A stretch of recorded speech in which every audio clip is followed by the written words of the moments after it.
নমস্কার বন্ধুরা, আপনাদের সবাইকে সীমার রান্নাঘরে স্বাগত। আজ আমি রান্না করব তেলাপিয়া মাছ দিয়ে আলু ফুলকপি দিয়ে ঝোল। তো তেলাপিয়া মাছের আলু ফুলকপির ঝোল রান্না করার জন্য প্রথম আমি উনুনে কড়াই বসিয়ে দিয়েছি। কড়াইটা গরম হয়ে গেছে, কড়াইতে আমি তেল দিয়ে দিয়েছি। এখন আমি মাছগুলোকে ভালো করে ভেজে নেব। গরম হয়ে গেছে, এখন আমি তেলে মাছগুলোকে দিয়ে দেব।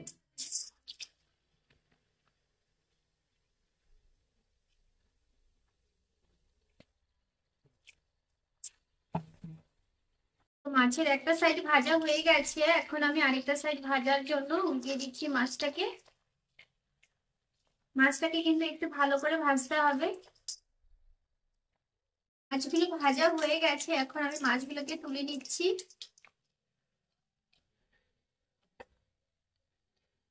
এই একই ভাবে আমি সমস্ত মাছগুলোকে ভেজে নেব। দেখুন, সমস্ত মাছগুলো আমি ভেজে নিয়ে নিয়েছি। এখন সেই তেলেই আমি ফোড়ন দিয়ে দিব গোটা জিরে,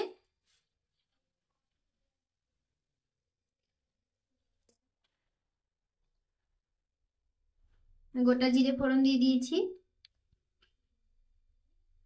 আর দিয়ে দেব কুচি করে রাখা পেঁয়াজ। পেঁয়াজটাকে একটু লাল লাল করে ভেজে নেব। দিয়ে দেবো কেটে রাখা টমেটো। এখানে আমি মাঝারি সাইজের টমেটো, একটা টমেটো কেটেছি, আর ওখানে মাঝারি সাইজের একটা পেঁয়াজকে আমি কেটে নিয়েছি। তো পেঁয়াজ আর টমেটোটাকে আমি একটু ভালো করে তেলের সঙ্গে কষিয়ে নেব। দিয়ে দেব সামান্য একটু আদা বাটা। আদা বাটা দিয়ে দিয়েছি। দিয়ে দেব নুন। নুনটা স্বাদ মতো দেবো। নুনটা আমি এখানে 2 চামচ দিয়েছি।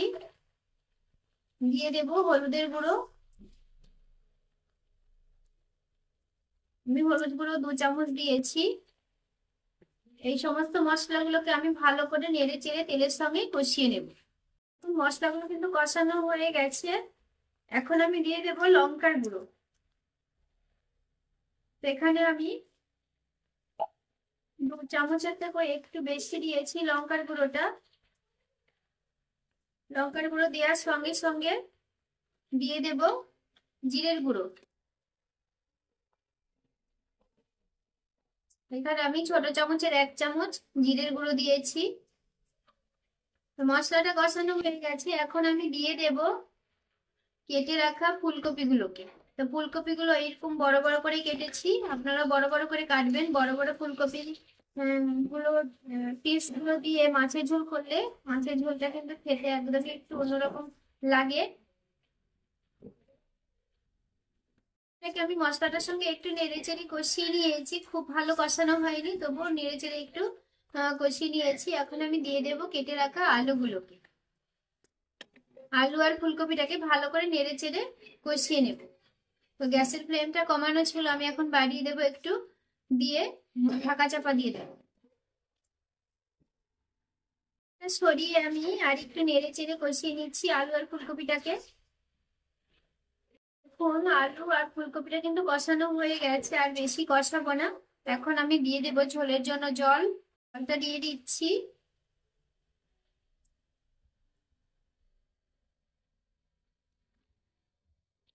এখানে আমি হাফ লিটারের থেকে একটু কম দিয়েছি জল, যেহেতু আলুটা সেদ্ধ হবে ফুলকপিটাও সেদ্ধ হবে, সেই জন্য। ফুলকপির ডাঁটিগুলোকে একটু এদিকে ঝোলের মধ্যে ডুবিয়ে দিতে হবে, তাতে করে ডাঁটিটা সেদ্ধ হবে। কারণ ফুলটা খুব তাড়াতাড়ি সেদ্ধ হয়ে যায়, ডাঁটিটা সেদ্ধ হতে চায় না, সেই জন্য ডাঁটিটাকে ঝোলের সঙ্গে এইভাবে ডুবিয়ে দিতে হবে। তো এখন ঝোলটা ফুটে ওঠার অপেক্ষা করব, আলুটা সেদ্ধ হওয়ার অপেক্ষা করব। আর এখন আমি ঢাকা চাপা দিয়ে দিচ্ছি। চলুন দেখি আলুগুলো সেদ্ধ হয়েছে কিনা।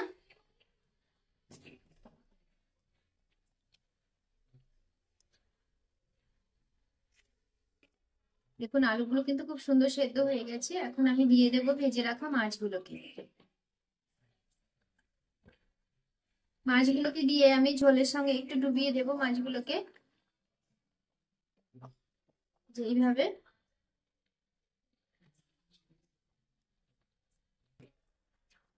ঝোলের সঙ্গে ডুবিয়ে দিয়েছি, দিয়ে এখন এইভাবে আমি 2-3 মিনিট ঢাকা দিয়ে গ্যাসের ফ্লেমটা মিডিয়ামে করে রান্না করব।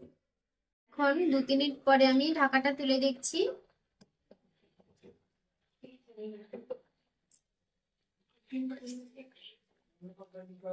রেসিপিটা আমার হয়ে গেছে রান্না।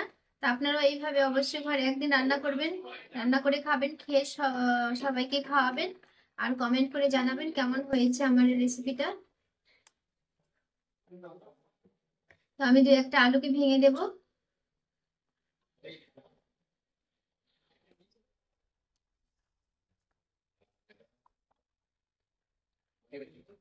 বড় বড় ফুলকপি দিয়ে তেলাপিয়া মাছের ঝোলের টেস্টটা কিন্তু একদমই অন্যরকম, না খেলে বুঝতে পারবেন না।